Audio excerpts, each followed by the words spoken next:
mean, I guess she's not coming, but I want her to be here. Okay. Okay, welcome to the City of Laconia Conservation Commission meeting for February 19th. It is 6:05, and we're going to start out with a call to order. I'm Dean Hanson. Deb Williams. Robert Harrington. Rob Moore, Planning Director. Gray Draper, Conservation Tech. Thank you. Okay, so we're going to salute the flag. I pledge allegiance to the flag of the United States of America and to the republic for which it stands, one nation, under God, indivisible, with liberty and justice for all.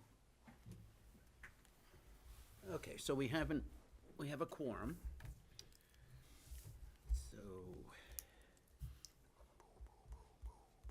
So we have the minutes from the 5th of February. Has anybody gotten a chance to read those? Oops. Could not download them for some reason.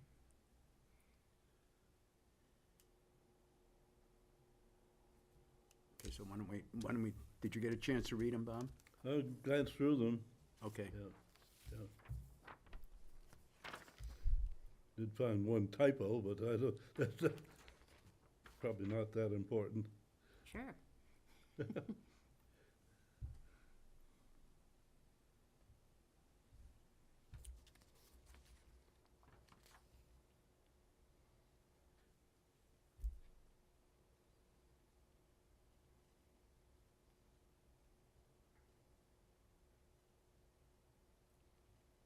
So the format's not consistent if we can make it all, whatever it is, left.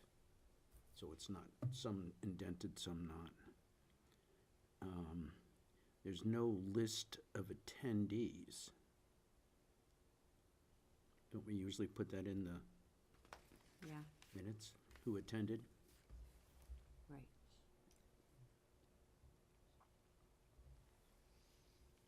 And then,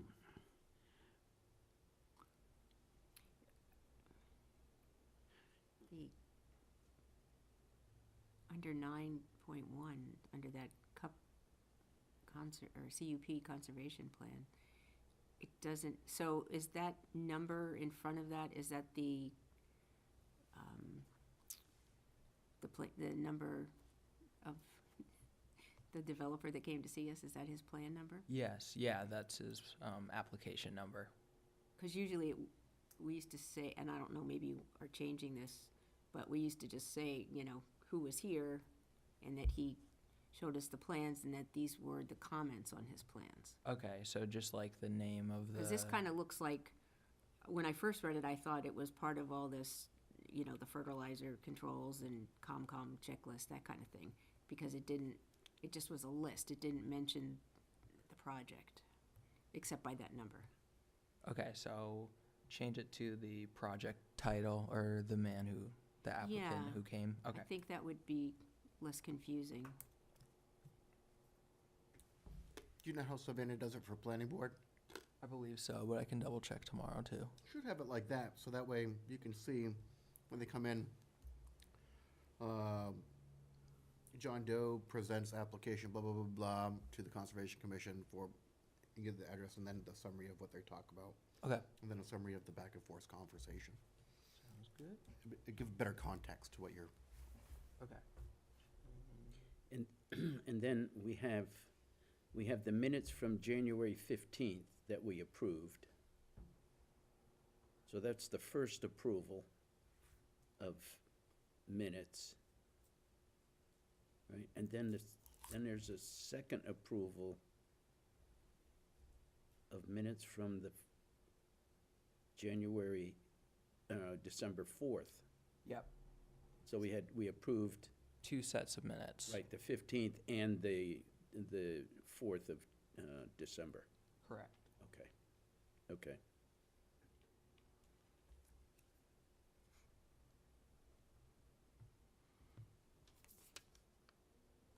Oh, and then the other thing, at the beginning of the meeting, I asked to put in the minutes that Mike Foote is out on medical. He had Yes. major surgery, but it's not in the minutes, because I wanted it to be in the minutes so that in the event that somebody looks and says, Mike Foot hasn't been here for Yeah. 2 months, I 3 months. believe I put it under other business. Oh, okay.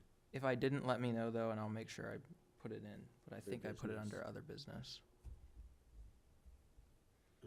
I don't see it under other business, but maybe I'm missing it. Wait a minute. No. We should just put it in just so that, somebody doesn't look at it and say, Mike hasn't been here for 3 months, and I guess he's not interested in being on. Yeah, maybe under staff and attendance, just put a little footnote there. Okay. A footnote with Mr. Foot. Or you could just put it, when you did Sounds you good. just put it in your roll call, actually. Okay. Yeah, I'll Just move say it up that, there. Yeah, so-and-so that's what I mean. present, good That's what I mean, yeah. Mike Foot is out on, due to medical. Okay.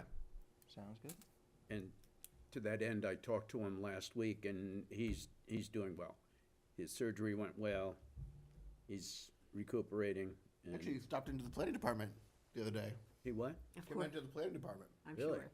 Yeah, he was talking to code department about building permits. Nice. Oh, good. Okay. Yeah, what he was describing he was doing, he's, I think he had He- surgery on like a Wednesday or Thursday or something like that, and he was down there on a Monday. yeah, Like- they wanted him to stay for 4 days, and he only stayed for 2. He said, I'm out of here. I'm busy. So, anyway. And he should have been he's- here tonight. Good for him, though. Good for him. That's it. Good for him is right. Yeah. Yeah. Okay. And any other comments here? What was the, Yeah. what was your, Oh, and it's in 11.2, the Concom intern inquiry.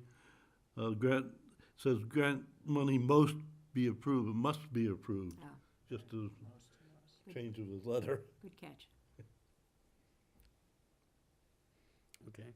I'll make a motion that we accept the minutes from February 5th with the corrections that we included. Second? Okay. Any additional comments? Okay, all in favor, say aye. Aye. Opposed? Okay, great. Thank you. Okay. Agenda.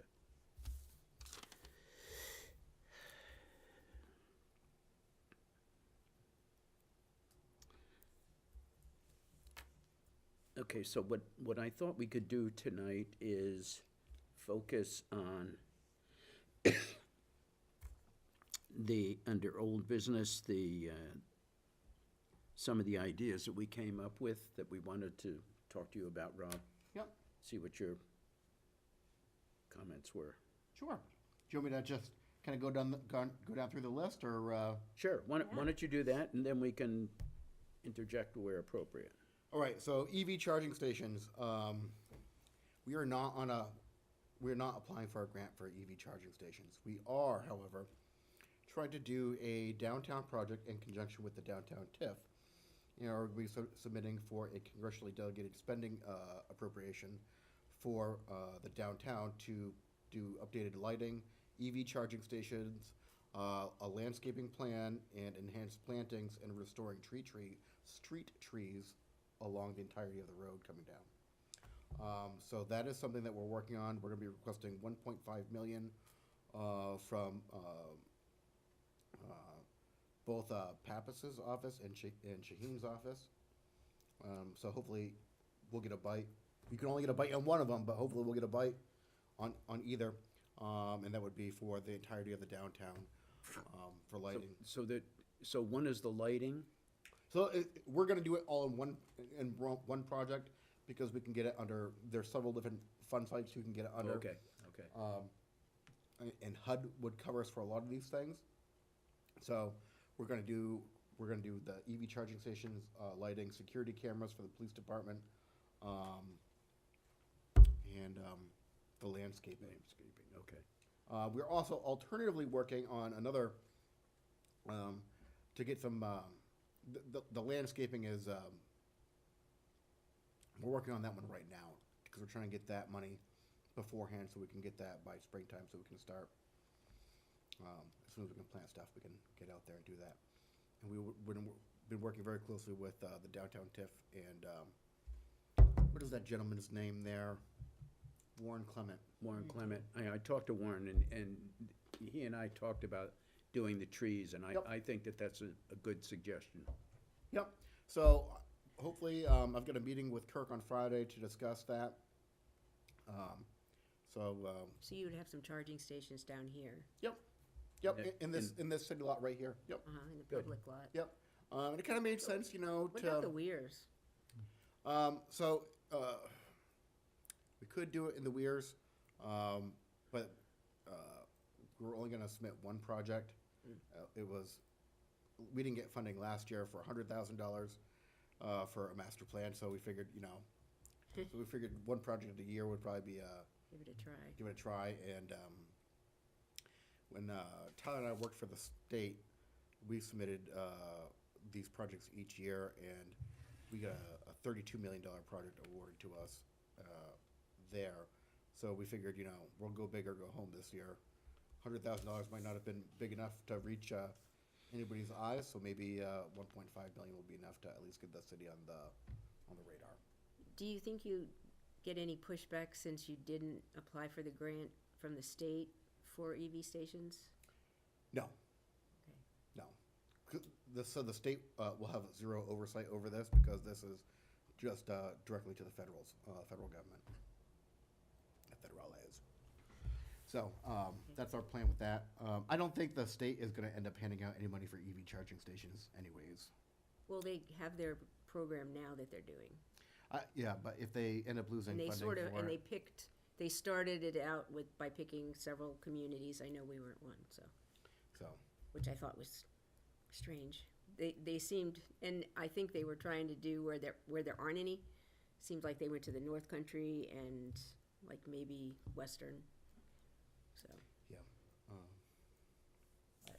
But we'll see. I think we'll get. Hopefully, we'll get some traction with our request, and then we'll have them right downtown. So Because right now, I think it's Irwin, Irwin's got some. I think they've got some of the Best Western, and then I think there's another Prescott. site. Prescott. Prescott has some. Yeah, Prescott. I think that as we start moving forward, there'll probably be more developments that come in, and they put them as part of their standard parking plan. So But we can't require that, can we? we could. We just have to push an ordinance change to do it.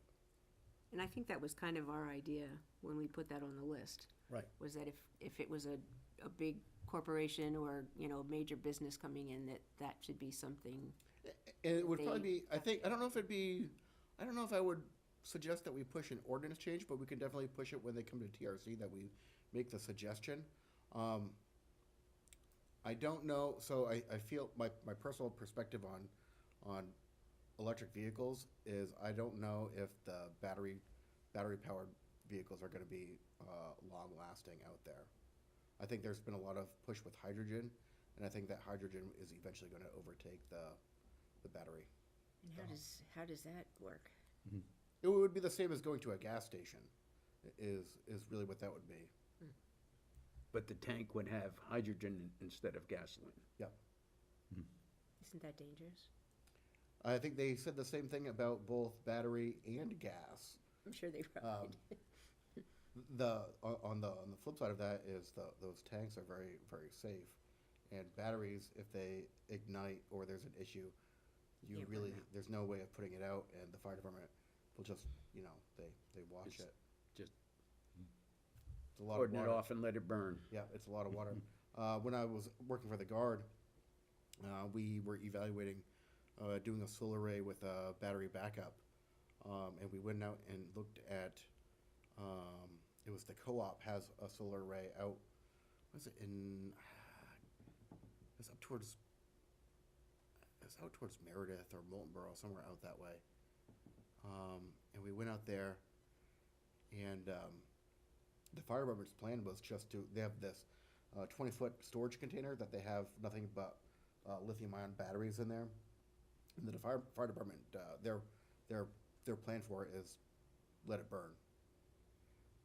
And then there's just been some federal guidance that's come out that Can they not recycle any of it? Any of those metals in there? I think that you can, but there's a very expensive process to go through for it. I don't know if it's cost effective, but I don't. And EVs, I think, is a federal law that just came down. Is EVs aren't going to be allowed to park in parking garages because of the potential Sure, fire hazard. makes sense. So I think that there's a hype on them now, and people are transitioning, but I think it's short lived. But where does the hydrogen come from?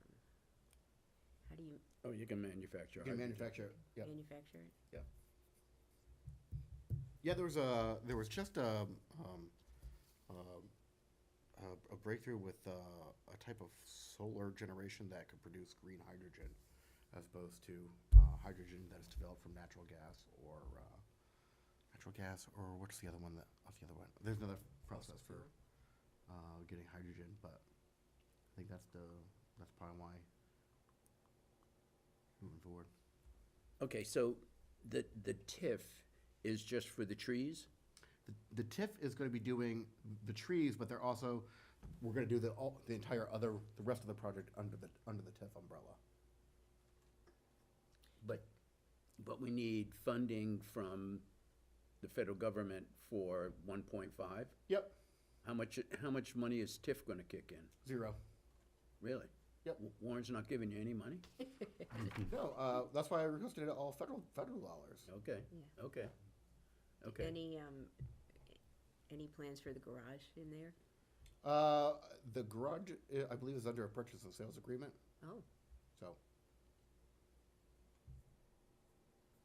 Okay, okay. okay, so winter treatment of snow. I talked to Wes about his plow guys being certified with the Green Snow Pro, and he said that they were all certified. But, so that's good that they're certified, but the question is, are they using that technology? it's a really good question, and I don't know the answer to that. I mean, there's definitely salt-free zones in the city. Is Union Avenue one of those? I do not know that. Okay. No, that is DPW. I don't know. I don't know that. Okay. I mean, I would think, especially near the water department, but who knows? Okay. Okay, so the we're the city on the lakes, and our concern is that we have this fertilizer issue. And I heard Rod Dyer do a talk, and he said that there was a regulation in the city about phosphorus. And I should have asked him, but do you know anything about There's a regulation in the city about phosphorus. using phosphorus containing fertilizers? Oh, Next to the lake. yes. I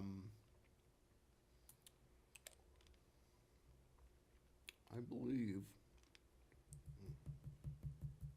I won't look at. I'm not gonna look it up on my phone, but Okay, I believe there is a regulation for that, and I believe that's part of what we adopted under the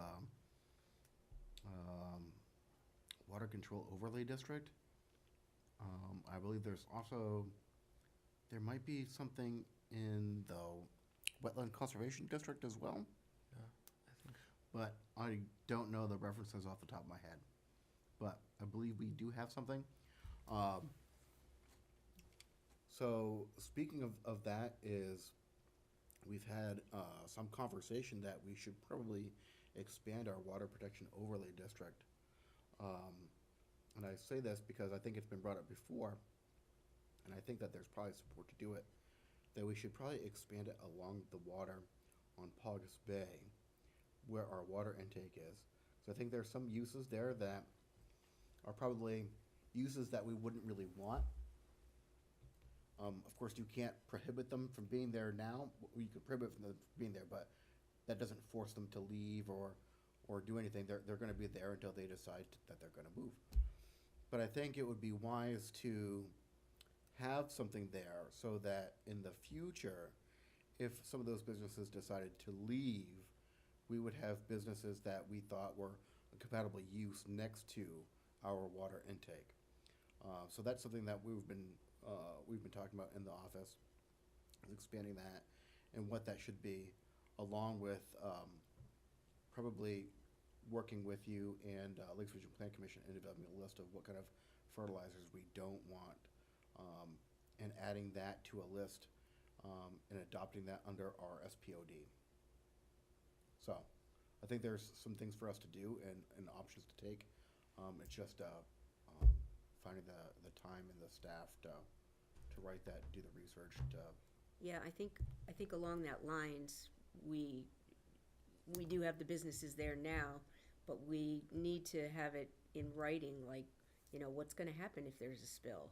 Who's gonna pay for it? Who needs to be notified right away? I'm thinking of that business, you know, that had that oil spill right there on Union Well, Avenue. I think they reported it to the state. I think Yeah. they did everything right, but I don't know if we have like a set of So standards I don't for know if that. that's something that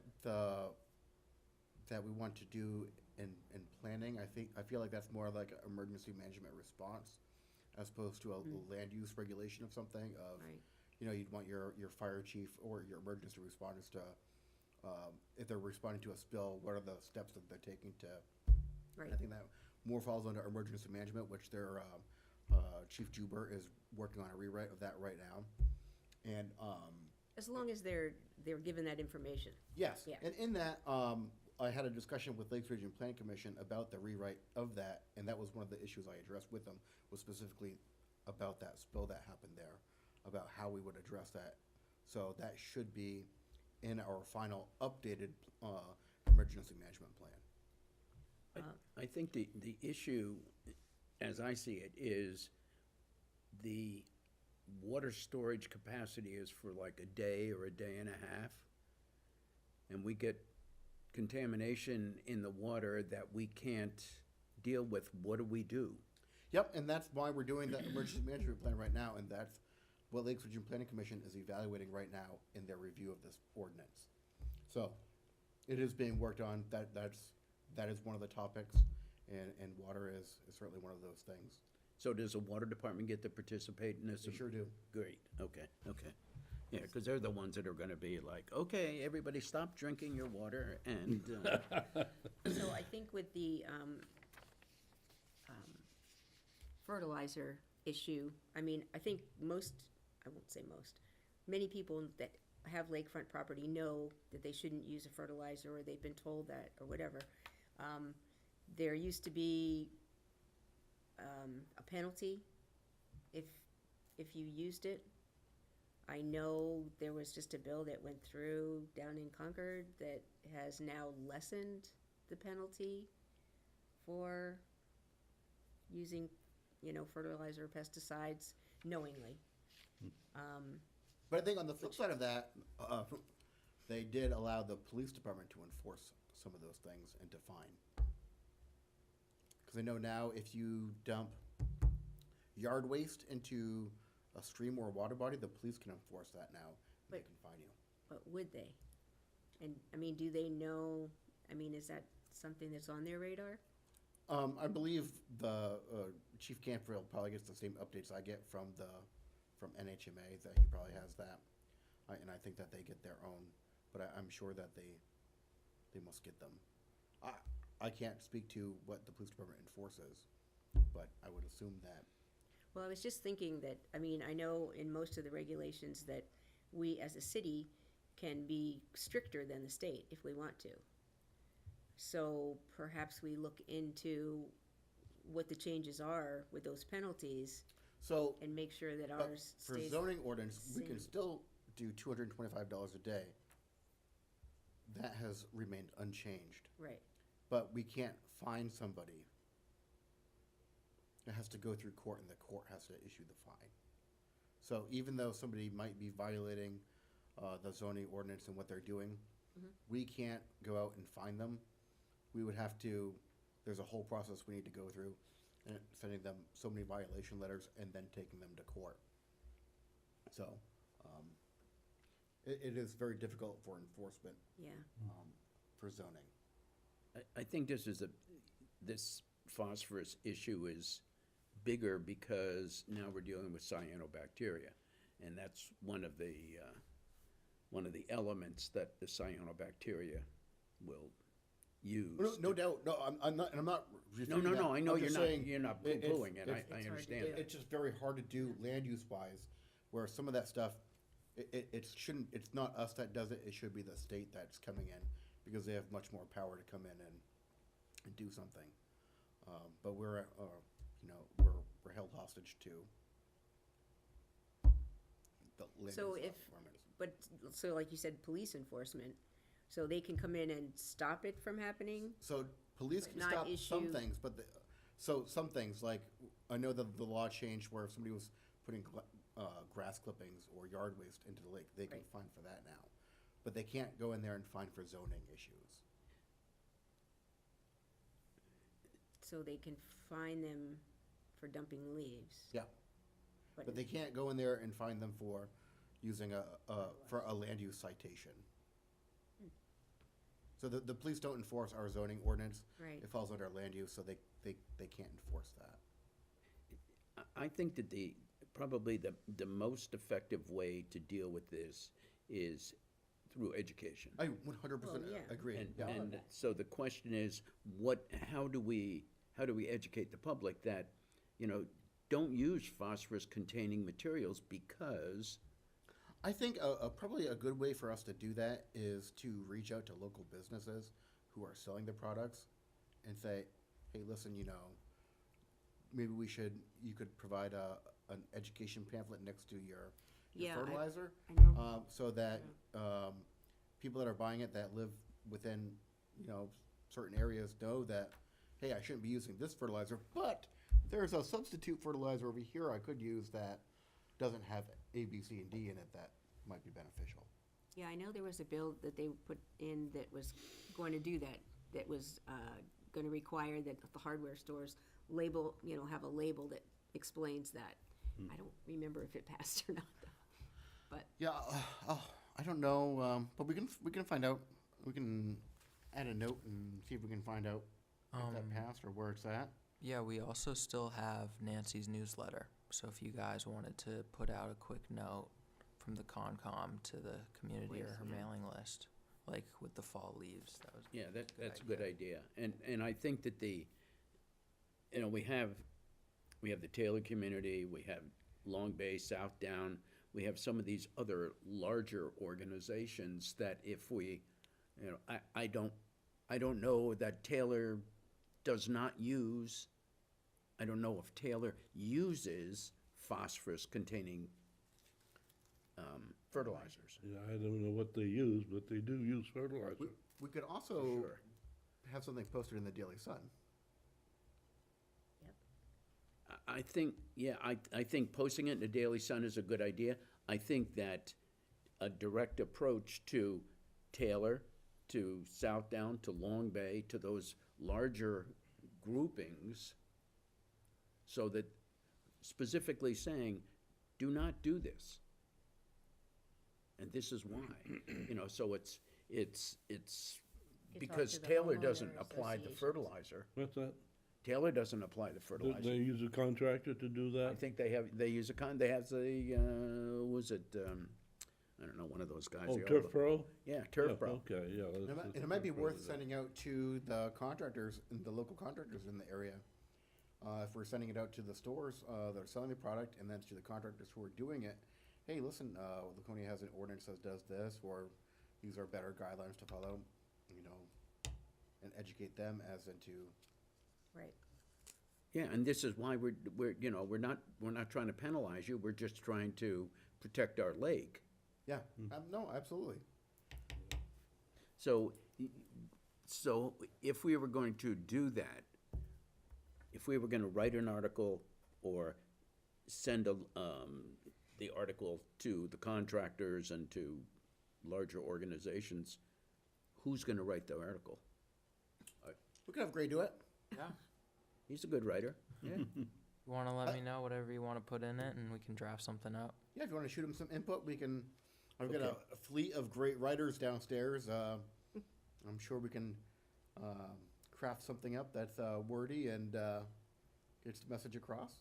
Okay, and then Not we too can. wordy. Yeah, we can put the same, write-up in Nancy's, weekly, and especially, I mean, we start now, that by the time the spring gets here, Yeah, maybe if we try to put that message at least quarterly, not quarterly, monthly until all the way through. Till the ground thaws, yeah.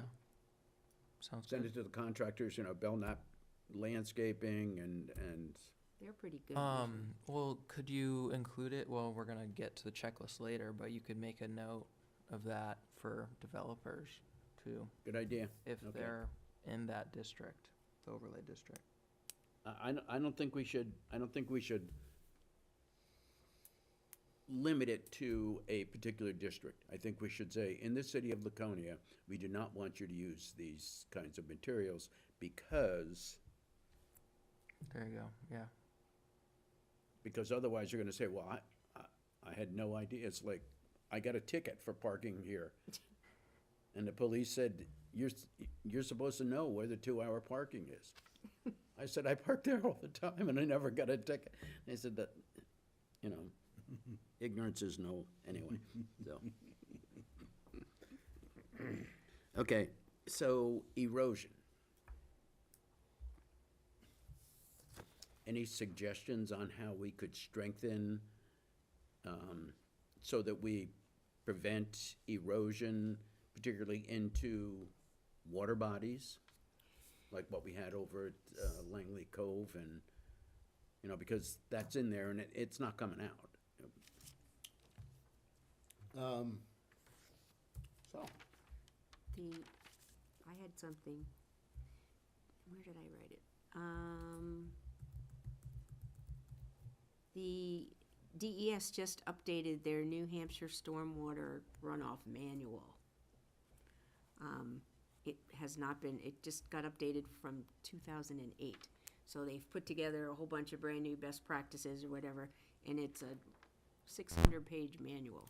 And it just came out, it's on, I know it's on, they did it in conjunction with New Hampshire, or University of New Hampshire Stormwater Center, and then Comprehensive Environmental Company also. But it's on the UNH Stormwater Center website, 365 pages, sorry. And it lists a lot, it's pretty technical. I mean, people that are builders, hopefully, construction and zoning boards or whatever, would understand some of it. I was trying to get through it a little and I was like, I just wanted to see silt socks and it didn't list that. So, that you brought that up, we are going to be going out to bid in the next few days to a week, on our site plan and subdivision regulations, which is really our controlling document of what we want in plans that are submitted that go to planning board and that come here for conditional use permits for impacts to the wetlands or anything large. And since I've been here and I've been talking to Wes, I think one of our largest issues is erosion issues during construction projects, right? And what our regulations fail to address is stormwater management during construction. And as we look at all these projects that come in, when are people building the detention pond? When are they putting this swale in over here before they're moving to phase 2 or phase 3? And we don't address that. And prior to me arriving, DPW and the previous planning director had an issue with a specific lot about that specific issue. And there was abutters that were being inundated with a lot of sediment. So in our ordinance, in our rewrite request, we're trying to address that by having a specific chapter dedicated to stormwater management during the construction phase, and actually having a plan set that's gonna be required for developers, outlining, how they're building their stormwater, features, during the entirety of their project, and when, the order of operations of things. Yeah, and that make is sure that- addressed in that stormwater So, manual. That's something that I agree that we need to address. It's an issue.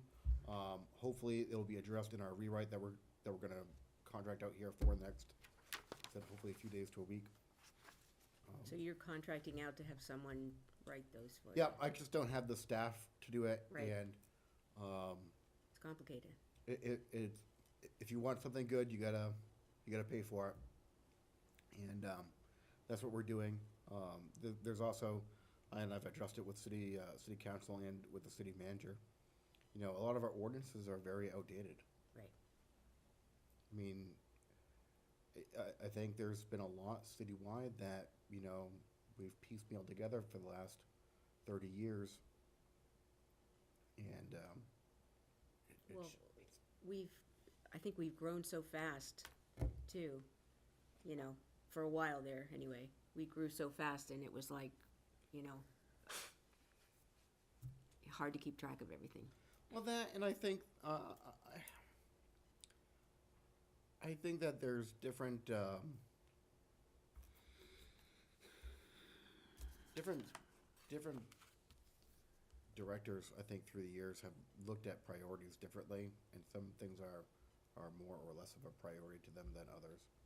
And I think that's kind of led to some of the situations that we're in. Right, and that's, I And mean, I think that that happens everywhere. it happens Yeah, everywhere, and Yep. we're just trying to Catch up. catch back up. Right, And it's a big task of trying to catch everything back up when it's been left to the wayside for a long time. right. Well, I mean, my 2 cents is silt socks around the entire perimeter. And I Now, think, I know there are certain states that do that, and, and that is totally within, like, when people come here for your comment, I would absolutely, your but we have comment, no teeth. That's why, I mean, it would No, be but- nice if it were, but your recommendations like that yeah, do become conditions of approval. okay. So, Because I know a lot of people. I can't condition of approval somebody, so if somebody comes in, I'm just gonna, if their garage, if the Conservation Commission feels like their garage could be moved back 5 feet, I can't condition them to move their garage back 5 feet. But if you say, I want A, B, C, and D to mitigate X, Y, and Z, and I want, a rain garden here, whatever I can condition those as approval. I can't force them, because even I don't have the power to force them to move the structure or to change the shape or size of the structure. I don't have any ability to do that. Right. But the conditions of approval I can enforce are recommendations from the Conservation Commission. So we'll take the guy who was here last month. He,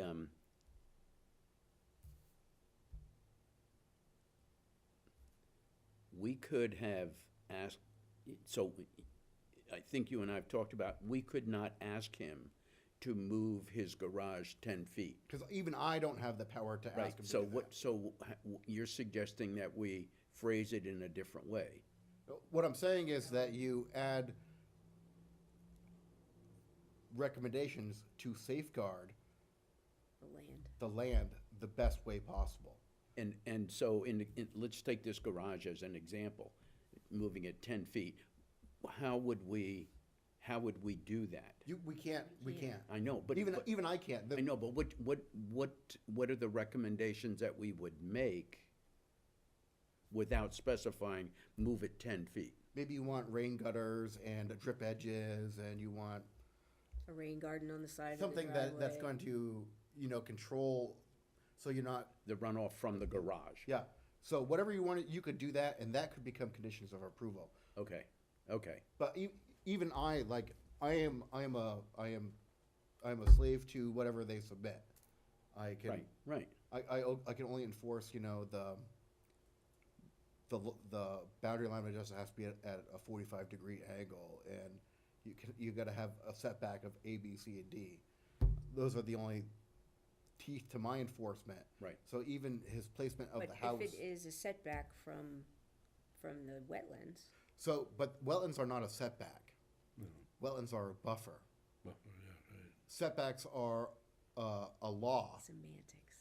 So I don't want to discourage you because it's sometimes it's discouraging. But a CUP is a conditional use permit. It's permitted with conditions. So to impact the wetland, it's permitted with conditions. And that's for us to develop the conditions that we want for the project. Okay, okay. But I mean, can we still not agree? Can we just say You can- we don't agree with You the can, project? you can not agree with the project, but on the flip side, you can do that, but in the ordinance, it just says it's here for your comment. If you disagree, you disagree, but it's still, put your comments that are going to safeguard what it is. Because if you just say, I disagree, and planning board says, approved, then you've lost your opportunity to Okay. safeguard. Okay, so one of the things, Deb's pet peeve is silt socks. Can we be more specific? Not just say silt socks, instead say, we want silt socks that are biodegradable Sure. and stay in place from prior to the start of construction until in perpetuity. So we don't want you to, build your thing and then take them out. We want them to stay there and let them biodegrade, You can absolutely do that. okay? But we can't identify a manufacturer, Exxon. No, you couldn't say like, I want brand A. Right. But you The could company say, that I own, no. But the one thing that somebody was talking about putting in silk curtains. And they said, this is a typical kind of silk curtain that is manufactured by this company. So this is a typical, I think you could say, you want a typical silk curtain. Here is an example. Here is Can an we say- example, as long as you're not holding them, say, you have to buy this brand. right. You could say, yeah, These are the specifications. these are the Okay. specifications of something that we would want. Okay. Or something similar to, Okay, so that if we say we want, now, as an example, the guy up on Union Avenue who's building the missile silo, I know which one you're talking about. Or this.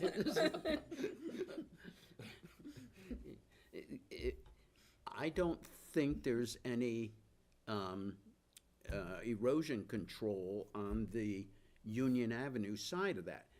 You It's a can't tell. project that we didn't see. So Right. one of the things we're gonna ask you to do is to let us see all projects, so that in a case like this where, there are no wetlands involved. Well, there's a lake. However, there is an issue with erosion that would go into Union Avenue, and there's storm drains there that wind up in the lake. So, DPW does review all of their plans to make, for stormwater drainage and their erosion controls as well. I think if you wanted to see every application come here, you would have to force an ordinance change. Why is that? Because there's no. Because there's no requirement for applicants to come here. No, we don't necessarily need a man to come who's gonna build a missile Oh, silo. you just want show a us- plan set to come in, so a planning board application comes in and To you advise. want it to come for you guys to review. Right, Oh, yeah, that's fine. If you wanted an applicant to come here, I was like, No, I no, can't force no, somebody no. to come here, but I think, No. so, yeah, if you wanted to do that, that's fine. okay. And then what we could do is we could comment on it. and give you the comments, and then, you know, you would pass them on to the planning board, and, No, we could do that. That's absolutely fine. okay. It's, you know what it is? Part of it is, there's a lot of development that's going, it's like we're doing one over here, but then we start doing, we're doing this one, we just got done doing this, and now we're gonna do another one, then we're gonna do another one, and it's like, I specifically remember Scenic Road, when, Chris Dupree came and said, we're gonna build this here, and I asked, how much property do you own? He said, well, we own all of that along Scenic Road. And I said, well, what are you gonna do for the rest of the property? Well, we don't know.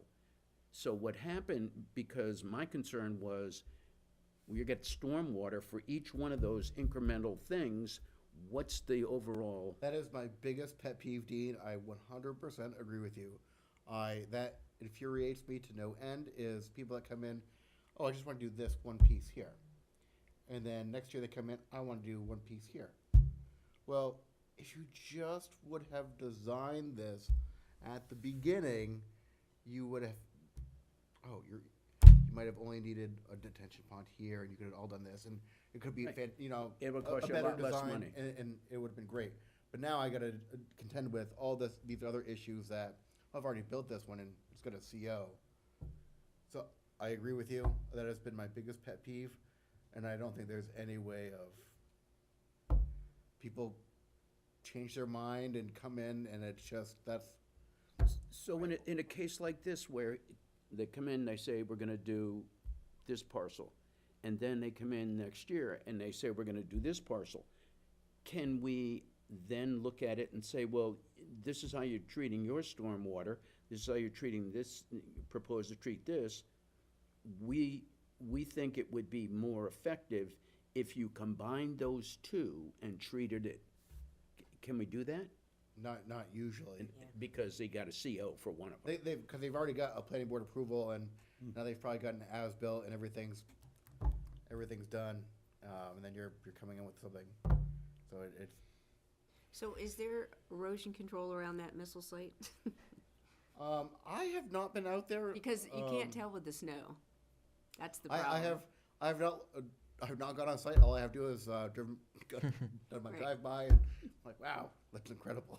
Yeah, And, but I mean, that's a good example though, yeah, because, Grain Scott because can there's take a- no, I mean, there needs to be something there to keep that stuff from coming Yeah, into the that's, Union Avenue.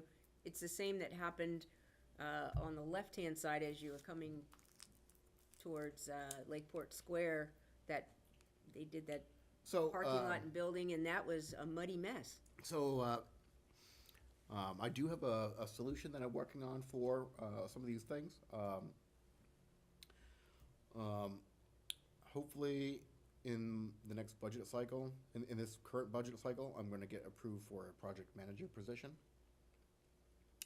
And we are going to, that person and Gray, we're going to have weekly compliance inspections. Good. And we're going to start charging people for them. Good. And I'm hoping that being more forceful and charging people for these is going to entice them to be more compliant with their site plans, because when there's dollars involved, you don't want to be spending them. Yeah. So if I start charging good. people money Glad to hear to that. go out there, then I feel like they're going to be more compliant. And this allows us to, we don't have the staff to go out and evaluate every site all the time. Right. And that's one of my biggest issues is we just don't have the staffing level that we really need. Maybe you could use some part-time people. I did request a part-time person in my budget as well. But, so yes, I have a solution for that. Hopefully, in July, City Council will I say, mean, we try to keep our eyes open too, and let Gray know if we And see something that we question. Ray and Scott go out, what, 2 or 3 times? We go about 3 times a week, and then we have an extra day if we have anything else to go check out. For that property on Union, I believe they have silt sock around the perimeter, but not along Union Ave, if I remember correctly, which doesn't make sense. But we'll check it out because we can go out this week or next week. But I do Well, have them, they are going Dig out. in the snow. Yeah. So, we're trying to take a more proactive role instead of a reactive role. Great. but it's just getting to that point, and, but yeah. You're So- just catching up. Okay, that's good. I think if you could get a project manager to go out and, that person in gray go and do a weekly inspection, you know, that was, I have to tell you, I put a porch on my house. I had to excavate, I had a basement, or not a basement, it was for, they inspected the foundation. They inspected the, Footings? I think they came probably 6 or 8 times because I was putting a porch on my house. And I thought, this is crazy. This is crazy. This is a waste of city money. But anyway, that's neither here nor there.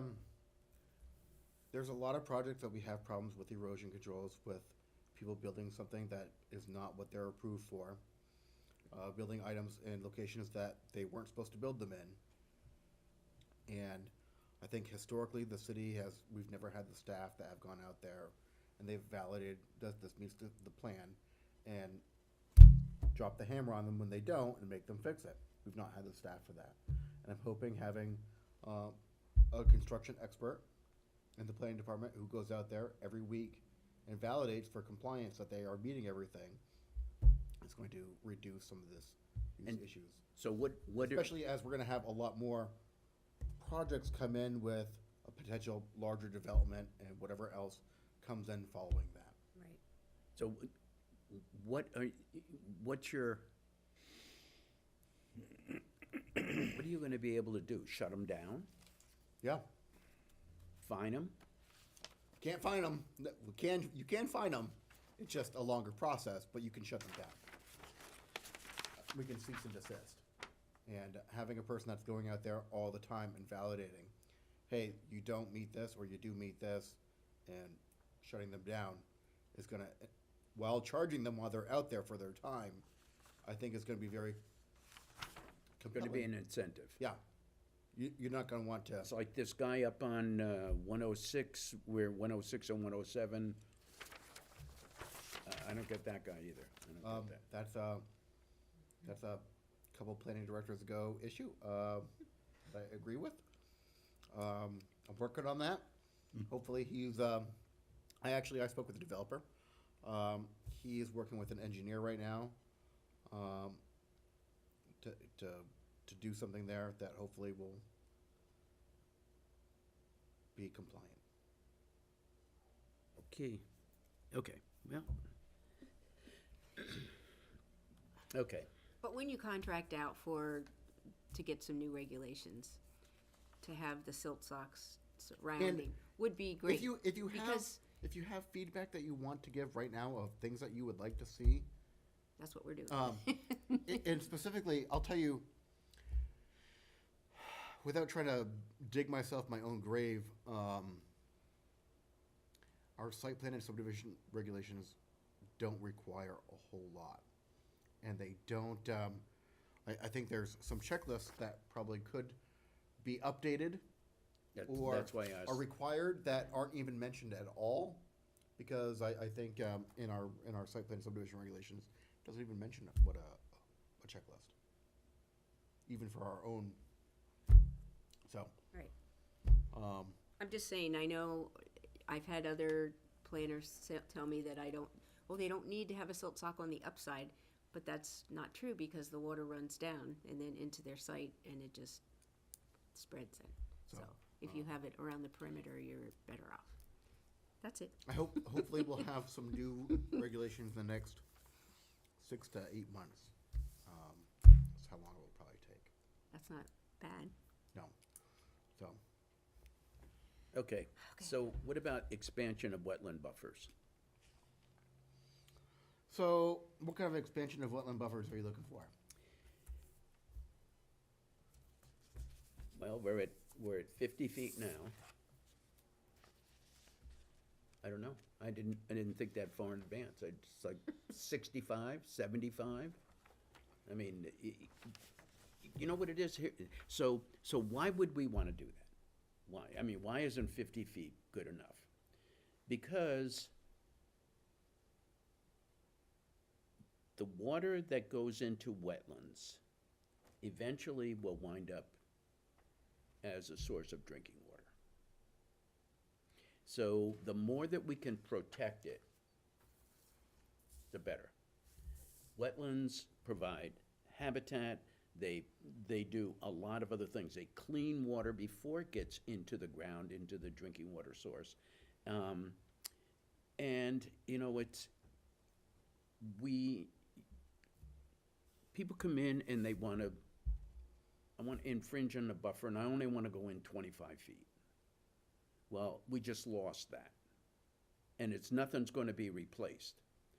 Now, we have talked to developers and said to them, hey, if you're going to impact this wetland and you have room on your property where there's another wetland, would you be willing to expand that wetland to compensate for what you have to infringe on?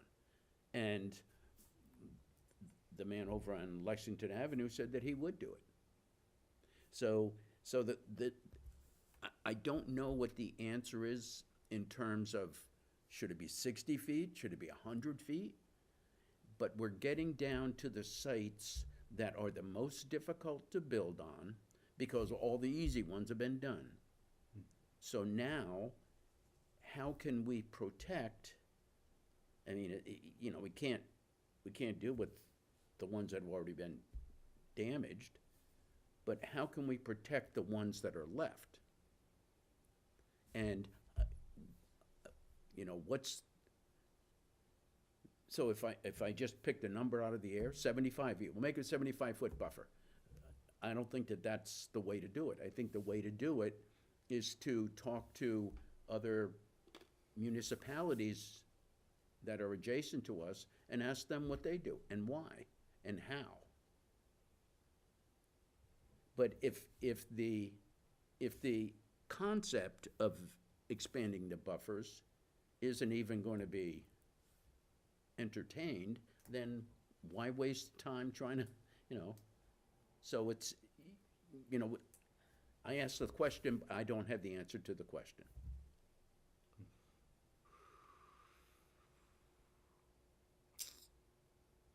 So I guess the question is, how would the city council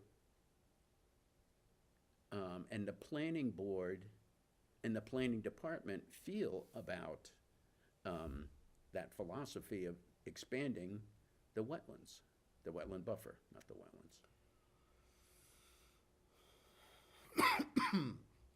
I can't speak for city council or for planning board.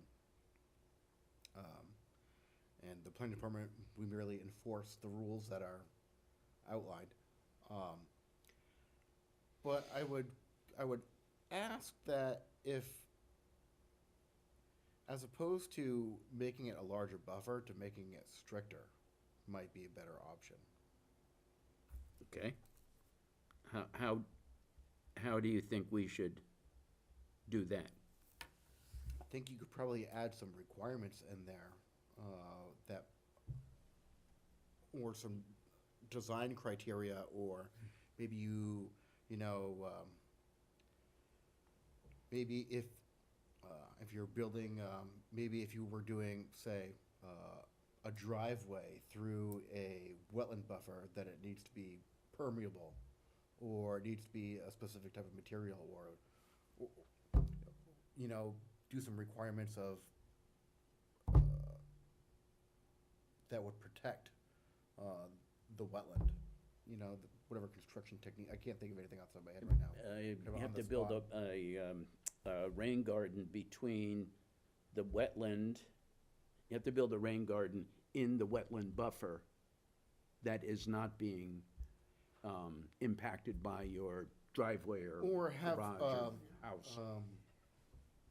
Some sort of a requirement that for green space for a lot, if you're building within a wetland, you might have a more stringent green space. I'm just spitballing. I mean, I don't, I mean. Yeah, and that's what I'm doing too. But I mean, I think there's another option to go through. I don't, my personal opinion, I don't, I would think that there's, city council is probably more, would not be going towards making a larger buffer. But I bet you could probably sell the idea of protecting with certain things much easier than getting by adding a larger buffer. I think that the last time the buffer went through, it was a harder push, but it might be easier to get through more stringent requirements. Okay. Does it make sense? Oh, yeah, yeah, absolutely, yeah. That, And I- I think that would be kind of the approach I would take. And you know, that, so that there's this, and Gray went to one of these, there's a 4-part series that's being, Oh, yeah, he was telling me about that, yeah.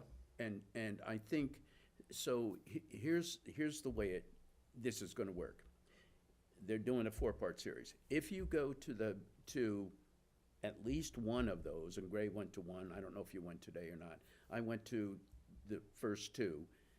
And this is the same thing we did with the WOW Trail and The signs. the signs, is at the end, you can submit a project. And you can get UNH, Fish and Game,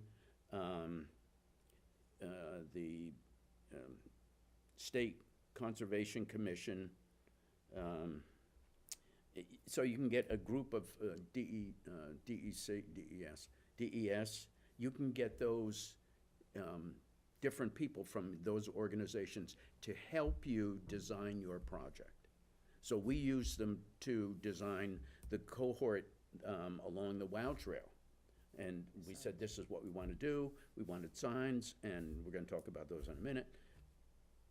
So we're going to, my plan is at the end of those 4 sessions, they're going to say, okay, we have experts available to you to do, and you know, that might be a way, that might be one of the things we could ask them to do. I wanted to ask them to help us redo the NRI, not so much the NRI, but the overall wildlife, using the wildlife action plan, the NRI, and other existing documents, update them, and then use that to identify areas of the city that we can substantiate should not be developed. And so this would be, you know, this could be one of the topics we ask them to help us do. Absolutely. And then so I think that the value that they would add is we're not coming to the planning department or the planning board or to the city council and saying, we have this idea. Instead, we have talked to these experts that are familiar with our state, and these are the recommendations that they have made. So it's like, so, and it's free. That's the best part about it. Free is always good, At twice the price, it's, without doubt. so anyway, okay.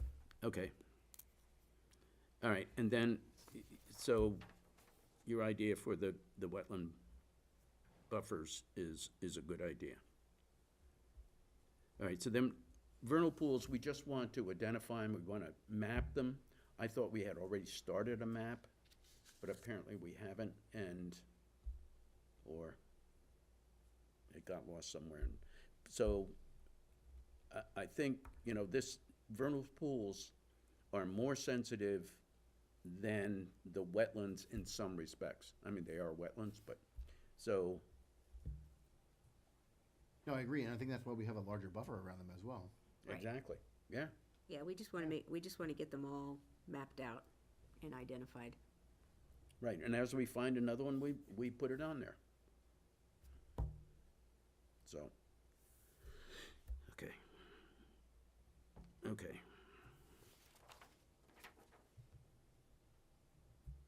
All right, so we have Langley Brook, Langley Cove, Langley Bridge.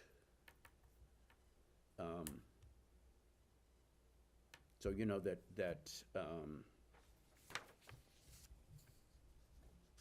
I think that Rich Tilton and Lake Winnipesaukee Alliance have gotten a grant, gotten funds to make changes along the edge of Langley Cove so that there's less erosion. So you know about that? No, I didn't, that's the first Okay. I heard about it. Okay, well, I think I sent the proposal to Gray.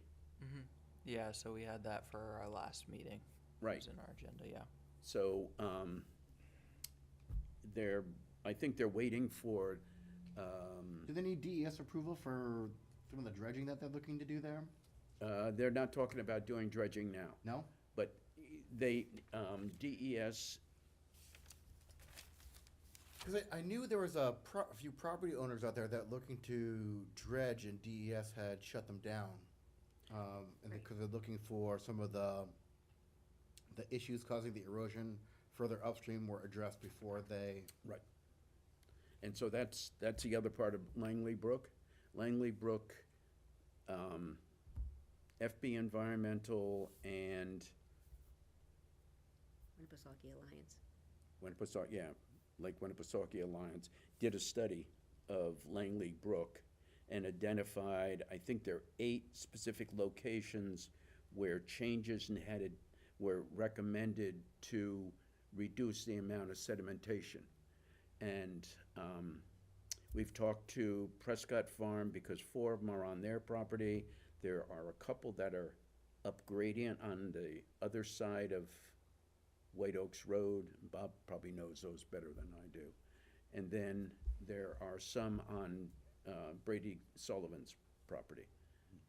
And so we're gonna see if we can get FB Environmental to help us identify specifically what should be done. Not just like, here's a problem here, here's a problem here, and there's a problem here. That doesn't help us. We need to know what has to be done, how much is it gonna cost, and then where are we gonna get the money? Yep. So I think the state said, once you address the Langley Brook, then we can talk about. But Langley Brook is adding such a small increment that it's, anyway. So that's what's going on with Langley Brook. And I think, so one of the things we were talking about today in this seminar was what Wes has a consultant doing the bridge design. And so there's Wes didn't know about Langley Cove issues. So it's like, okay, so you're gonna build this bridge and you're gonna direct the water. Is the water going to actually flow into the cove, or is it gonna be like winding around through other properties to get there? Through the sediment, yeah. So I don't know where that project stands. I think, Where's Boulevard I thought that Bridge? bridge replacement there had been pushed out from the state due to lack of funding. It was the last I thought I heard from it, but I'd have to follow up with Wes. He is the master commander of the roadways. Right. And I mean, okay, all right, so much for that. So we have the checklist, so now we'll go through the checklist. We're not gonna do it now, I don't think. Right. Yeah. Right. But thank you, Gray, for bringing that out. So like I said, we're gonna go back out for that site plan and subdivision rewrite. If you wanna finalize what you want on a checklist, send it to Gray and we can send it to the contractor when we get a contractor. Okay, Okay. Good. So you're gonna get like a planning contractor? Okay. Yeah. Okay, good.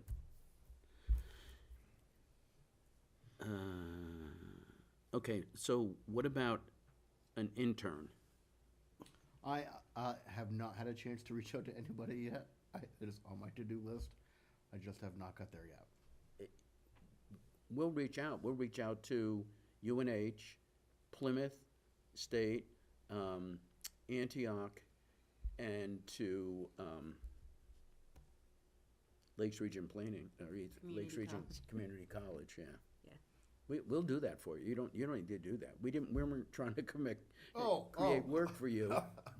Okay. But, I mean, if you want more work, we can, Not really, but but we'll, you know, we can design a job description and send it by you and let you comment on it. if you want to do that, that would be fantastic. That would take a little bit off my plate just so I could, and then I can, Are they gonna be paid?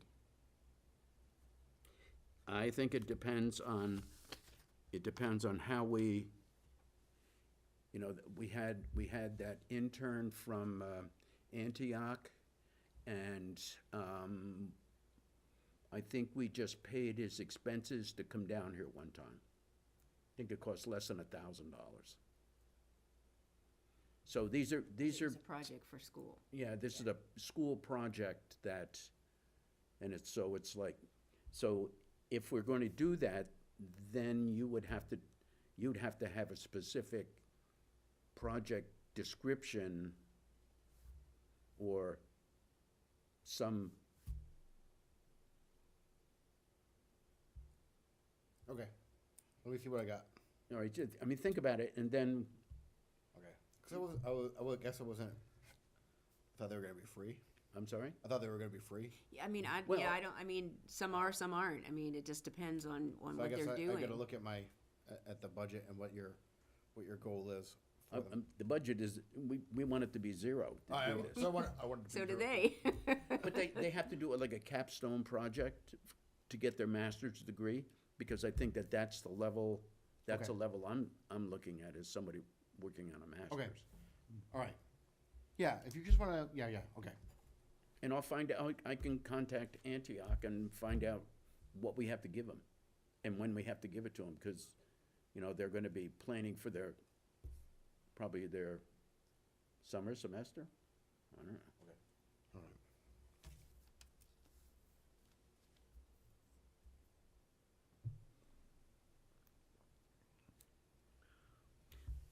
Okay, so Milfoil Gray told us last time, Yep, so it went to City Council for its first hearing, this last meeting, and it goes for, its public hearing and adoption, on Monday.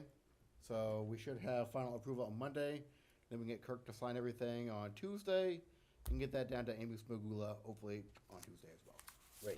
great, I'm glad you guys took that over. Yeah, I think that was, I think that it seemed to has be helped really everybody. easier and, kind of streamlined a little bit, so. Yep. Good job, Gray. Thanks. Yeah, got us a good price too, by the way, thank you very much. Okay, so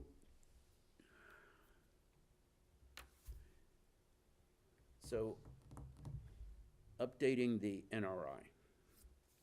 So the last time we updated the NRI, we did it in-house.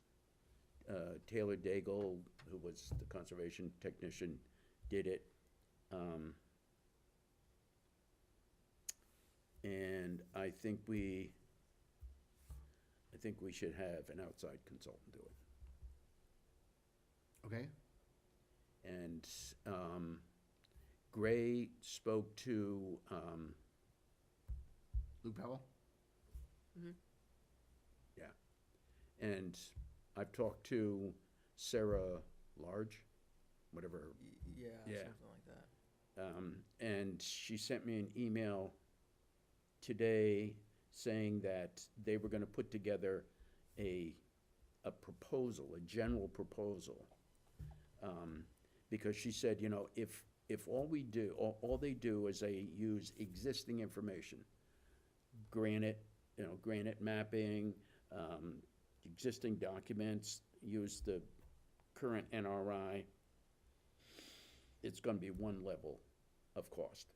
If instead we say, we need you to go out and field check these things, then the cost would increase. Maybe by adding a 0 on the right-hand side.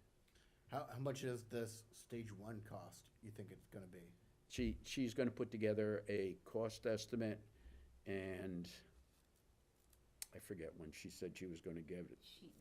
Didn't she say she was coming to March meeting? Yeah, she's supposed to come into the second March meeting, not necessarily come in, but do it on Zoom so that she doesn't have to drive here, so that she can talk to us about what we're specifically looking for. But,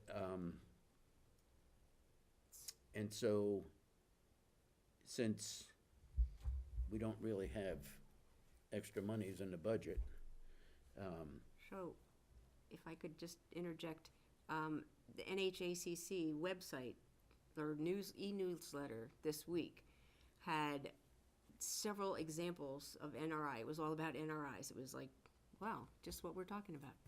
And they had several examples from different towns, and they were using a thing called story maps. And basically, it was kind of an overview for the people of the town or whatever to see what was in the NRI and all the maps that were involved. And they were, I mean, I looked at Sunapee's and it was amazing. And most of that was done, most of their update had been done by their Conservation Commission. Just saying. so, But it was, I mean, the examples are great, and it's a good place to start and look at, to see what other towns are doing. So I looked at Sunapee because of Lake Sunapee. It's kind of similar. And they do use that for a water source also, for drinking water. So there's a lot of corresponding things, but it was, yeah, it might be a place to start to look at. so I asked Barbara Richter as the director of New Hampshire Association of Conservation Commissions, and I asked her if she could direct me to potential grant sources to redo our NRI, and I just sent it to her today, so she didn't have a chance to. So if you get something back, Joya, down the new economic Right, developer, she right. has volunteered to write us some grants Okay, as well, to take stuff off of our plate, so. good, okay. If you find an opportunity, go ahead and send it to us, and I will blast it off to her to see if she can get her to write it for me. Okay, that would be great, and I was hoping you would say that, okay. So. Okay, I just think that if we do the NRI in-house,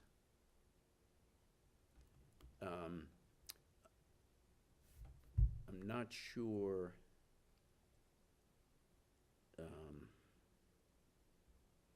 the level of acceptance versus having a respected, environmental consultant prepare it. Yep, all right, I get it. So, but it's gotta be dependent on price and all kinds of other stuff. Yeah, I don't know how much you're thinking it's gonna cost. 'Cause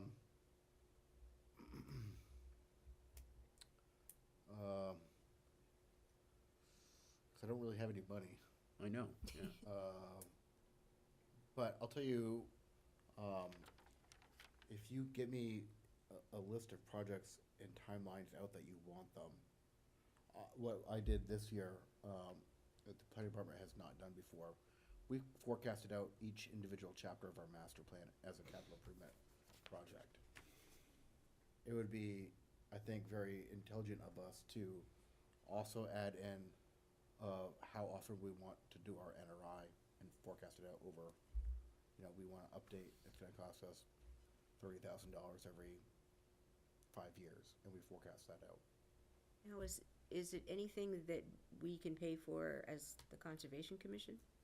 Use some of our funds for? If you have funds in your budget that can pay for it, you can absolutely do that, yeah. What about our land funds? I don't know if that off the top of my head, that's a Glenn question. He's pretty strict with what that money gets used for.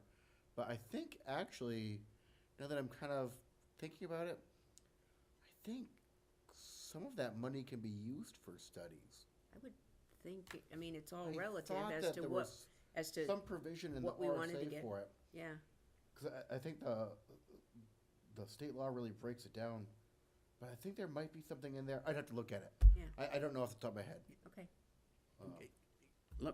Let us take a look at it. We don't need to add another thing, and then we'll come back That's to you right. with. I'm not having this Ray is- do it. I say me, but okay. really, I'm gonna make Okay. him do it. Oh, okay. That's what I'm Okay. here for. All right. Okay, all right, that would be good. That would be, because I think that if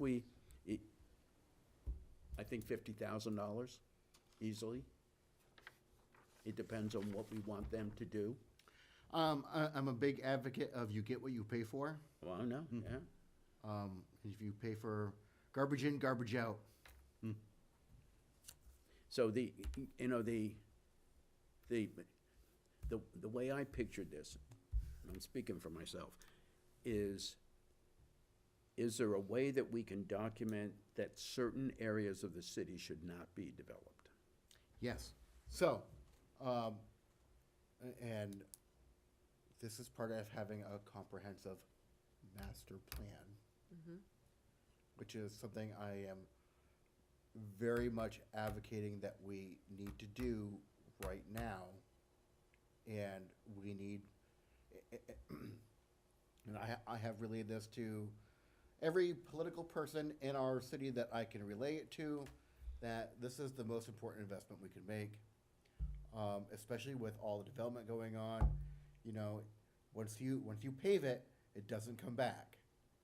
And we used to have a zoning map there. I'm really mad that it's not there right I now. know, But I miss it too. we have some rural residential and we have corridors, and right now there's a lot of development happening, and you really want to think about where you don't want to develop, because, and this is where the planning board and the zoning board need to all have buy-in of, hey, listen, we don't want further development and urban sprawl coming out. You need to allow higher density and higher buildings in your core to prevent people from pushing out.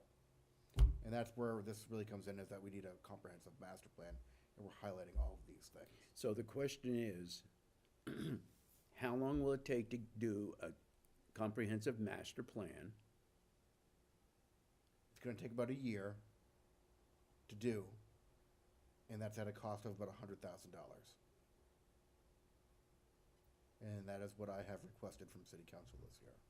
Okay, because I'm looking at the NRI as being one part of the master plan set of And information. it should be. Yeah. It absolutely should be. And I was just telling Kirk today, and I was telling the Heritage Commission, I think it was last week I was at their meeting, that, if you want to preserve something like historical structures, land, habitats, there's the singular document it needs to be in of what you're looking to do and how you're looking to do it needs to be the master plan.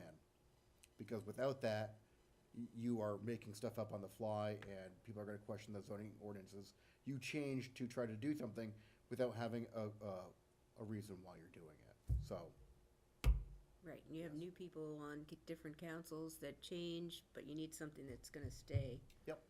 Yeah. And the last master plan, it's 25 pages long, and there was almost zero public input for it, and it doesn't say anything. Right. It's very disheartening.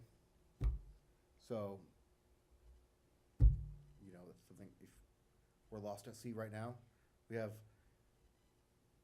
Conservation Commission, Zoning Board, Planning Board, City Council, all going in their own direction. Right. Yeah.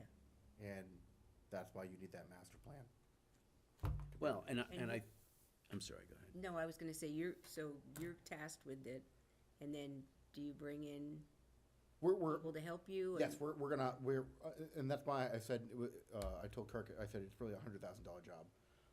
We don't have staff to do it, and you really want a professional to come in. Right, And I said, you really want, public meetings where you have all these bodies come together. You're gonna be there, planning board's gonna be there, council's gonna be there. and they're gonna be kind of, taking everybody's input and marking everything down, tallying everything up, and saying, this is the common direction that everybody wanted to go in. And I think that's really what we need.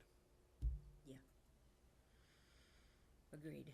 So, and I think that is exactly where you wanna have, listen, I don't think we need to have development out here in this northern part of Laconia. And it's, the Zoom meeting today was about corridors, wildlife corridors.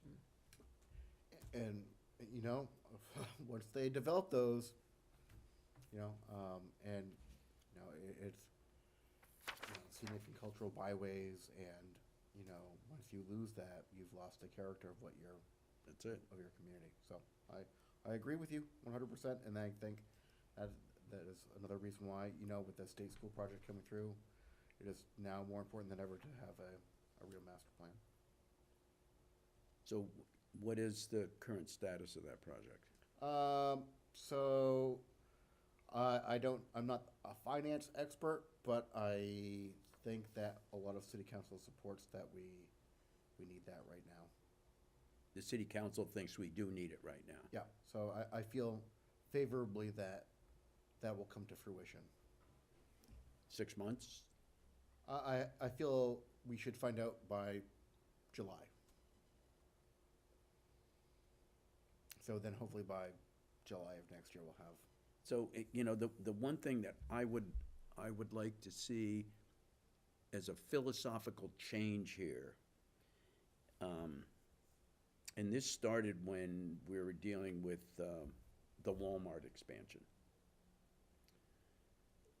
There's not enough pride in our city. I remember growing up here in Laconia, and there was a lot of people took pride in Laconia. It was a very active community, and I feel like we've lost a lot of our public engagement. And I think that's what we really need to. I don't know what the solution is to it, but we need to find it. I don't know what the answer is to it, but I think we could have had a different Walmart development if the city council, when Walmart came and said, if you want us to put a green roof on, we're going somewhere else. Bye. But anyway, it's water over the dam. Okay, so we got the conservation map, and, that is, so the conservation map is a map that Amy Levisik put together showing where all of the city-owned properties are. And, I think there's some of those properties that if we turn them into, I don't know, rain gardens, pollinator gardens versus mowing lawns, that it would be a better use of land. But it's probably a conversation we need to have with Amy. I've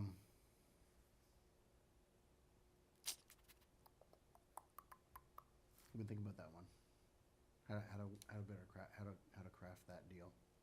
Okay, so one property specifically is the one that's behind Normandin Square, where the river flows and winds up, Yep, I know what you're talking about. There's a city parking lot there, and there's a little bridge. Yep, I know what you're talking about.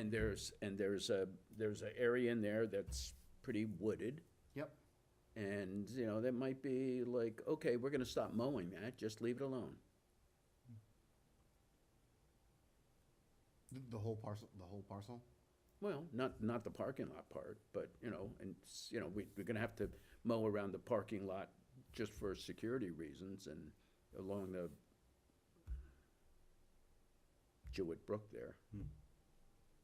But, we do exactly what we tell developers not to do. We cut right down to the edges of Jewett Brook, which is not what from a ecological standpoint, that's not what you do. You leave a buffer and you let it grow. But then you gotta maintain it in terms of picking up the garbage that gets caught in it, but, so, Oh, I could talk to Amy about it. yeah, I mean, so, you know, we could probably come up with, I don't know how much, anyway. Okay, so Gale Avenue, we just need to coordinate with Wes. He said it's a We need the summer- money first. I requested the additional $5,000 in conservation's budget this year. So we've got to wait to see if council approves that. Okay, so the other thing is that, okay, so we'll wait, but I wanted to talk to Wes to see if he's bringing a backhoe in to dig a hole, can we add an extra day onto the use of your backhoe to do the stuff we have to do? I don't know the answer to the question, because I didn't ask him. I would speculate Wes is probably going to say no. Even if we were to pay for it? Money always talks. I'm not DPW. I know he's got staffing issues down there. So Yeah, I know. I don't know the logistics of using it either in the summer because we had talked about taking those big chunks of concrete out. We had talked about doing it with the drawdown, which would have been easier. But with the lake full, I mean, I picture that backhoe on the slope there and digging up the grass. I mean, I don't know. I don't know if it's possible, Yeah. feasible. yeah, we can talk to Wes. I Yeah, don't know what Wes would be the one to know, I don't know. I can't speak for Wes. right? I know he's busy right now with the snow. Yeah. Okay. Okay, so, Pogus Bay Drinking Water Project, I think they're waiting for funding from the state. I think that's what, Laura Deemer told me. Yeah, because I think the Conservation Commission has already approved the acceptance of the money for it, so I think that they're really good. So I think they're just waiting for them. Right. Good. It's good. Okay, so we already talked about FB Environmental, and it's not 313, it's 312, and I'll straighten that out with Sarah, so she can talk to us about the NRI. Lake Host? Why do we have Lake Host on here? Well, because we got this, it's gonna be So, summer I right around know, the corner. well, they haven't put out the grants yet for us. That should be within a week, we should probably hear from them. Last year, we had a grant for $1,150 from New Hampshire Lakes. We matched it with $1,500 in our money to pay. This grant, this year, if it compares to last year, we should get more this year. Grant from them, we should get like $1,700 is what I figure. But we'll have to wait and see. And did we use all the money from last year? I think we have like $350 that carried over. So it was close. But, yeah, we should hear soon. I was checking today a few times for it, so. Okay, and Okay. is, what's her name? Not Noel, what's her, the lady from last year? Oh, MJ, yeah, I don't know if she's gonna do it again or not. Okay, You had said that you might have some people that were interested from mm-hmm, Taylor community. some, the That would volunteer. be, I think that would be good. She was limited because she had a full-time job and, you know, she didn't even get to do all the weekends, so, yeah. Okay, I'm open to other people to help out for sure. So, Okay. And Bob and I can talk to people at Taylor and see if we can get people to volunteer. You said they were interested when you talked to them. They were, yeah, yeah. Are we ready to move on? Yep. Okay, because so I have a copy of the invoice. The WOW signs are finally done. And I have a copy for you, Gray. We paid half up front. These were for the 6 signs that we're gonna put around, along the WOW trail. Pollinators, rain gardens, just general information signs. So we had them done. We paid half before, and now this is the other half. Okay. I'm not sure, that's why I wanted Lisa to be here. Lisa's, the Conservation District paid for the first half with a grant that they had, and I don't know if they have any money left or not. Oh, so the Belknap County Conservation District paid for the first half? Yep. So, I'm gonna have to call her maybe and see if there's any other money left. If not, I mean, are we ready to take that out of our funds? Well, we have money in the budget that we could use. Right, It's not necessarily earmarked for this, but that doesn't mean that we can't commit to it. right. So they sent me this on Saturday, and I did leave them a message saying that we had a meeting tonight where I would be able to find out about the rest that was needed, so, So do you want to make a motion? I wanna make sure, I mean, do we have that in our budget? We have, what we have 15, no, we have $4,500, $4,600. We have to pay for water sampling. Gray, do you know how much the water sampling, the lab costs for water sampling last summer?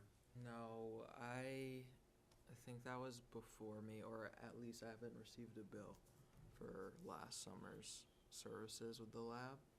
I should have brought the budget with us, but, Yeah. I mean, we'll have to pay $300 to New Hampshire Lakes for that, The only things that membership. used from the budget so far have been registration for the conference workshops at Pembroke Academy.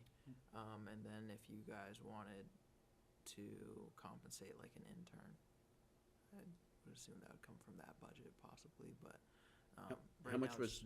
Well, you got, this is right.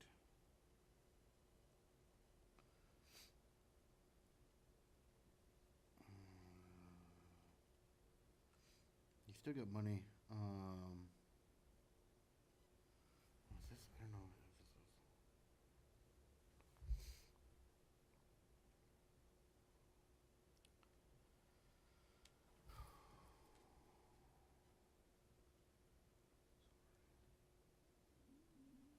We got 200 from miscellaneous and 200 from supplies. So that would. That's cover what, it. those are line items in the budget now? Yeah, Yeah. yeah. So you could use all of the miscellaneous and then take the rest out of supplies.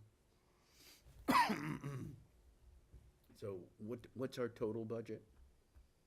Your total budget at the beginning of the year was 4,600. You've used $995, and you've got 3605 remaining. 3605. Yep. Okay. But the weed watchers will come out of, or The lake lake host, host will come out, right. and that's $2,000 of that. You still have $500 for training left available.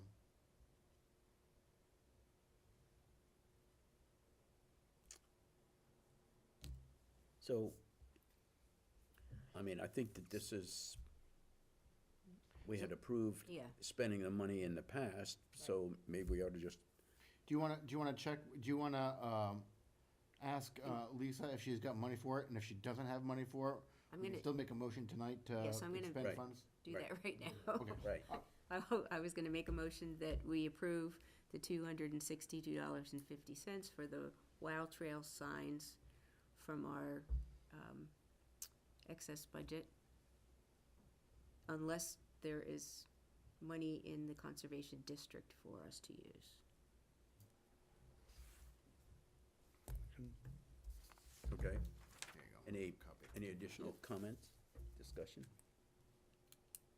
Okay, all in favor, say aye. Aye. Okay, good. I think that's a good way of doing it. Yeah, Okay. I don't wanna wait till our next meeting, so. No, We have to. because we have to get the signs. I mean, yeah, originally, the Conservation District had said they would cover it all, but subsequently, that was a while ago, so I don't know if those, grant funds are still available, so. I think it took 2 years to get the signs printed or made. Don't say It did, No. right? that. It wasn't the sign shop.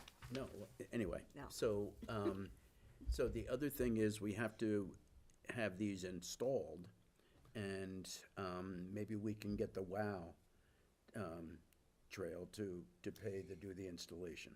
Yes, Alan Beadle had sent me an email because they also got the invoice for some reason, I'm not sure. So he was confused, he's like, did we offer to pay this? And I was like, no. I said, but we may need help with the installation, so I think they would be definitely agreeable to that, and, you know, it's just gonna be the metal signposts, you know, so I'm sure DPW could help us with that, or show us how to do it or whatever. I don't think it would be Yeah, I'm hard. sure it can't be that hard to, Right. Dig a hole? They Yeah. don't they have a special, I think there's that post hole thing that you, yeah, yeah. it's great in New Hampshire because there's a lot of rocks, so I mean, it makes it Yeah. real convenient. You can find out where where they've hidden the rocks. Yeah. The ground up by the pollinator garden is like a rock. It is like a rock. Yeah, I was there. putting a fence in my backyard, and I got one of those thinking that, oh yeah, it's gonna be easy. No, No. there's rocks everywhere, and there's no way else. Well, and it's hard ground, and Yeah. it's roots, and yeah, it was terrible. We put those bushes in that Opeechee at the boat ramp there. I thought we would have to use, well, we did use an axe to chip our way in. But anyway, Okay, well, the tributary sampling, we're gonna do it, and we just have to figure out when we're gonna start. I'd like to start in maybe May, depending on the weather, or June. And then we do it until like August or September, depending on the weather. Okay, we have no subcommittees or liaison. We need a staff report. Nothing new for this week. Like we went over last week, we're still waiting to hear back. Or wait, we're submitting the grant to city council as far as the milfoil money. Outside of that, I don't think there's anything else. No. And this is the city council meeting where they will approve? So Yeah, then- okay, so if right, Kirk that's or if city council approves it, then Kirk signs it, and then we'll send it by snail mail over to Amy. Great. and what date is that meeting? Next Monday. Okay. Oh, this ne- the date is The 24th? 24th. Okay. Okay, I just have one other question. Rob, we have the budget, at the end of the year, if we don't use all the money in the budget, does it get rolled over to the next year? Okay, No, it all goes back to Kirk's fund, and then he reallocates it where, unless you go to city council and you specifically ask for a rollover for an amount. okay. So keep the pizza party on the agenda for later on.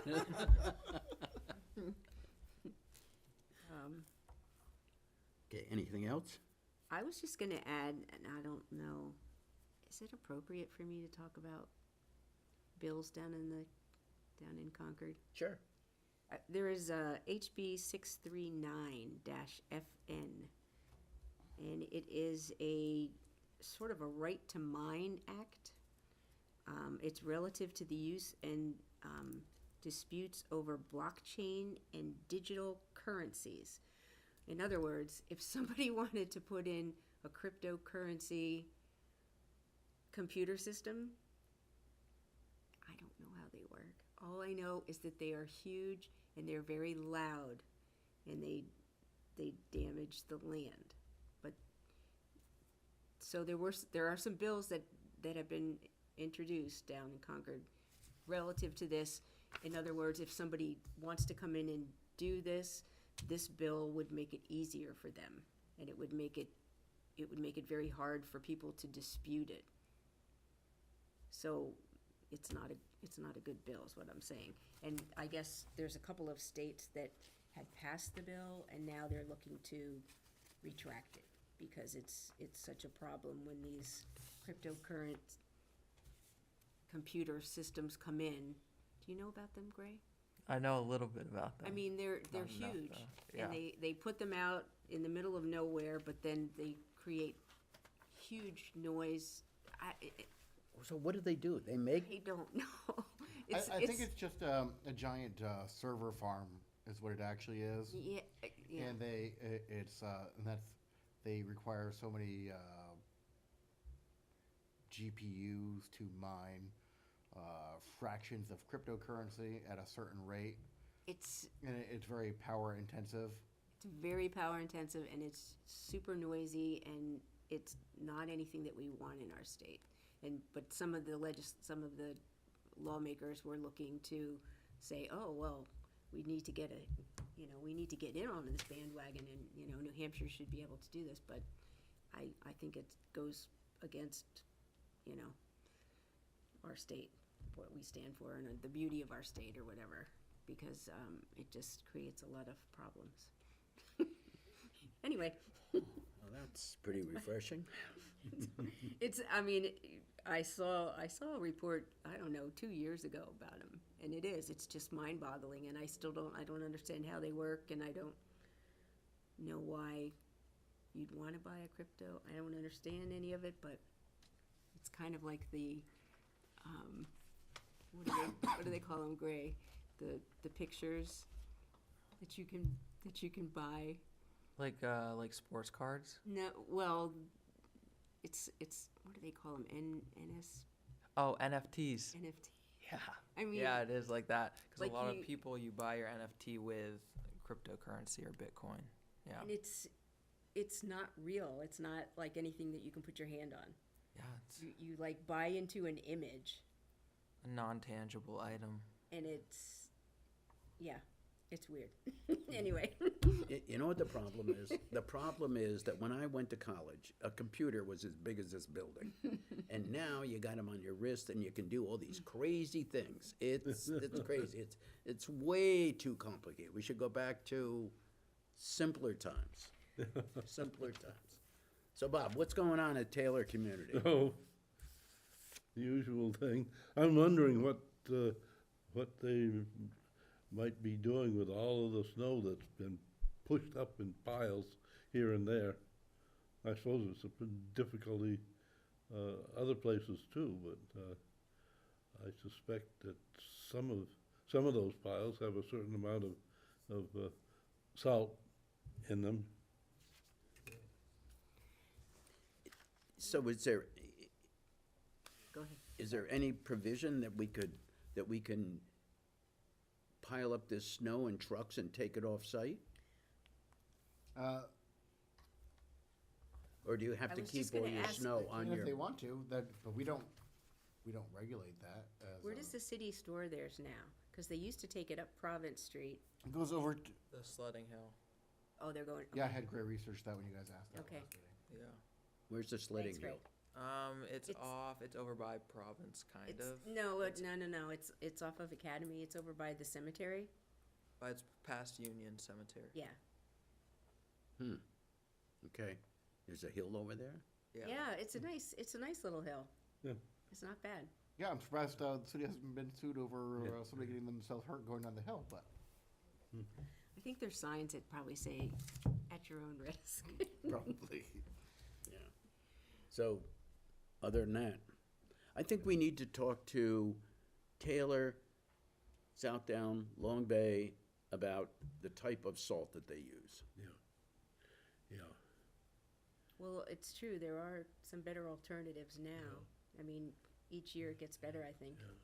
But I think that this year, from what I've heard from other people, is that there's a shortage of salt. Yeah. Because everybody needs Ice. salt. Yeah. Needs salt. I go down to Messer Street and I get a pail of sand, and I think the sand works better almost. Yeah. Well, salt doesn't work after a certain temperature, so, but you put sand down and you at least get traction. Right, Yeah. Regardless of the temperature. Yeah. right. Agreed. Maybe that might be an interesting article to put into Nancy's thing. Is, below a certain temperature, salt does not work.